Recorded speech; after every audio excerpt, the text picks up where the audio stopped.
Le jour où nous mettrons les montagnes en mouvement et où la terre sera toute aplanie, nous rassemblerons les hommes sans en omettre aucun. Ils seront présentés en rang devant ton Seigneur qui leur dira « Vous voilà revenus à nous, tels que nous vous avons créés pour la première fois. Pourtant vous prétendiez que jamais ce rendez-vous n'aurait lieu. Et quand le registre sera déposé, tu verras alors les coupables saisis de frayeur par son libellé. Malheur à nous, s'écrieront-ils. Qu'a donc ce registre à n'omettre ni péché véniel, ni péché capital sans les porter à notre compte.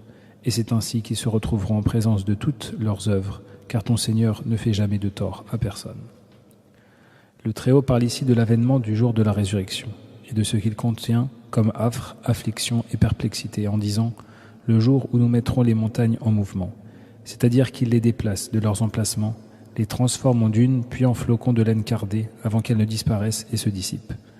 La terre sera aplanie, sans contenir de tortuosité ou d'accident. Allah rassemblera alors toutes les créatures sur cette terre sans en excepter aucun. Bien plus, aussi bien les premiers que les derniers, ceux qui se trouvaient dans les profondeurs de la terre qu'au fond des mers, seront rassemblés. Ils seront ressuscités après avoir été réduits en poussière et rassemblés en rang devant leur Seigneur, afin d'y être jugés selon son jugement équitable, qui ne souffre d'aucun tort ou d'injustice. Il leur dira « Vous voilà revenus à nous tels que nous vous avons créés la première fois, c'est-à-dire sans bien, ni famille, ni proches. Ils n'auront avec eux que leurs œuvres qu'ils auront accomplies et ce qu'ils auront acquis comme bien et mal, comme le dit le Très-Haut. Vous voilà donc revenus à nous, un par un, tels que nous vous avons créés pour la première fois, ayant abandonné derrière vous tout ce que nous avons octroyé. Mais nous ne voyons plus avec vous les intercesseurs auxquels vous prétendiez être associés. » Il dit ici en s'adressant aux négateurs de la résurrection qu'ils verront de leurs propres yeux « Pourtant vous prétendiez que jamais ce rendez-vous n'aurait lieu, c'est-à-dire que vous avez nié la rétribution des œuvres, la promesse d'Allah et sa menace. Or vous venez de les voir et de les goûter. Dès lors seront présentés les registres dans lesquels les nobles anges ont inscrit les actes des hommes. Les cœurs seront affligés de les voir et les âmes seront envahies par la perplexité et l'anxiété. Les criminels en seront effrayés. Une fois qu'ils auront vu leurs œuvres exposées devant leurs yeux, leurs paroles et leurs actes seront portés à leur compte et ils s'écrieront « Malheur à nous ! Qu'a donc ce registre à n'omettre ni péché véniel ni péché capital sans les porter à notre compte ?» C'est-à-dire qu'il ne laisse aucune faute grave ou légère sans qu'elle ne soit inscrite et gardée, sans omettre d'actes cachés ou apparents, accomplis de jour ou de nuit. Et c'est ainsi qu'ils se retrouveront en présence de toutes leurs œuvres, sans pouvoir les nier, car ton Seigneur ne fait jamais de tort à personne. Ils seront alors rétribués pour leurs œuvres et ils reconnaîtront cela. Ils seront désavoués et mériteront le châtiment en raison de ce qu'ils auront fait, car ton Seigneur ne fait jamais de tort à personne, et ils ne seront pas en dehors de sa justice et de sa bienfaisance. Rappelle-toi lorsque nous avons dit aux anges « Prosternez-vous devant Adam ».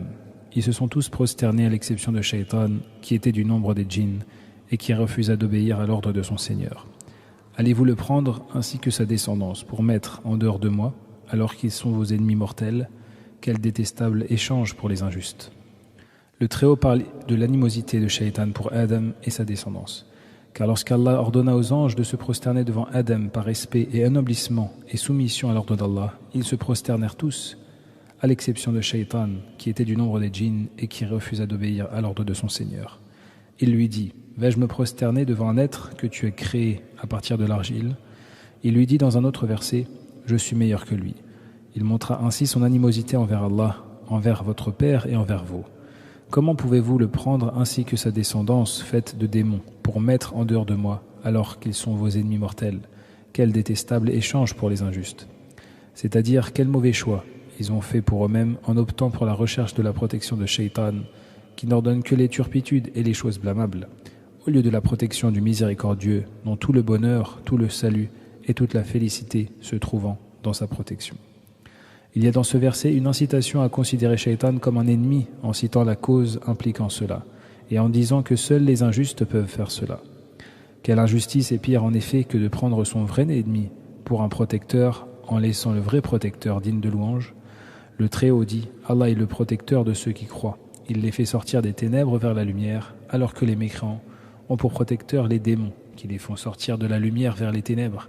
Il dit aussi « Ils ont pris les démons comme protecteurs en dehors d'Allah. » Je ne les ai pas pris pour témoins lors de la création des cieux et de la terre, ni lors de leur propre création, car je n'ai jamais fait appel au concours des corrupteurs.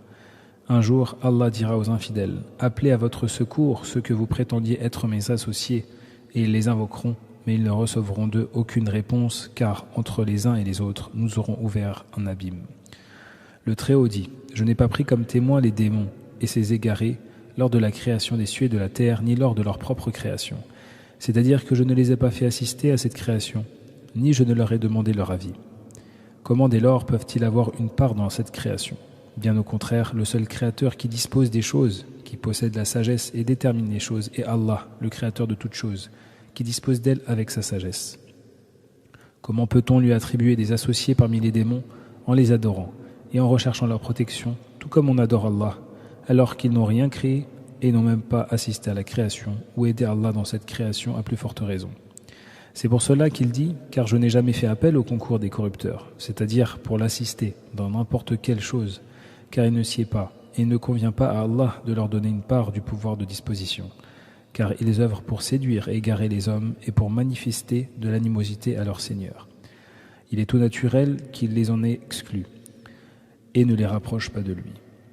Après avoir mentionné l'état de ceux qui ont associé dans ce bas monde en refutant cet associationnisme de la façon la plus catégorique, en traitant ceux qui le professent d'ignorants et de sots, le Très-Haut mentionne leur situation avec leurs idoles le jour de la résurrection, lorsqu'il leur dira : Appelez à votre secours ceux que vous prétendiez être mes associés, c'est-à-dire selon vos fausses prétentions, car à vrai dire Allah n'a aucun associé sur terre ou dans les cieux.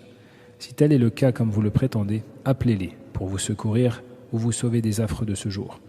Et ils les invoqueront, mais ils ne recevront d'eux aucune réponse, car ce jour-là, l'ordre et le pouvoir appartiendront à Allah, et personne ne possédera le poids d'un atome d'utilité pour soi ou pour autrui. Car entre les uns et les autres, c'est-à-dire entre les polythéistes et leurs idoles, nous aurons ouvert un abîme, c'est-à-dire un obstacle qui les sépare et les distingue entre eux. Ce jour-là, l'animosité des polythéistes pour leur fausse divinité se manifestera par leur rejet et leur désaveu. Comme le dit le Très-Haut, lorsque les hommes seront rassemblés, ils deviendront les ennemis et rejetteront leur adoration. En voyant le feu, les négateurs auront la certitude qu'ils y seront précipités sans trouver aucun moyen d'en échapper. C'est-à-dire que le jour de la résurrection, lorsque la reddition des comptes aura lieu et que chaque groupe se sera distingué par ses œuvres et que la décision du châtiment se sera imposée contre les mécréants qui verront de leurs propres yeux la géhenne avant d'y être précipités, ces derniers se retrouveront dans une grande anxiété, sachant qu'ils vont y être précipités, sans trouver aucun moyen d'y échapper, c'est-à-dire aucune alternative pour échapper à leur sort, ni d'intercesseur sans sa permission. Il y a là comme mise en garde et avertissement ce qui est de nature à effrayer les cœurs et les âmes.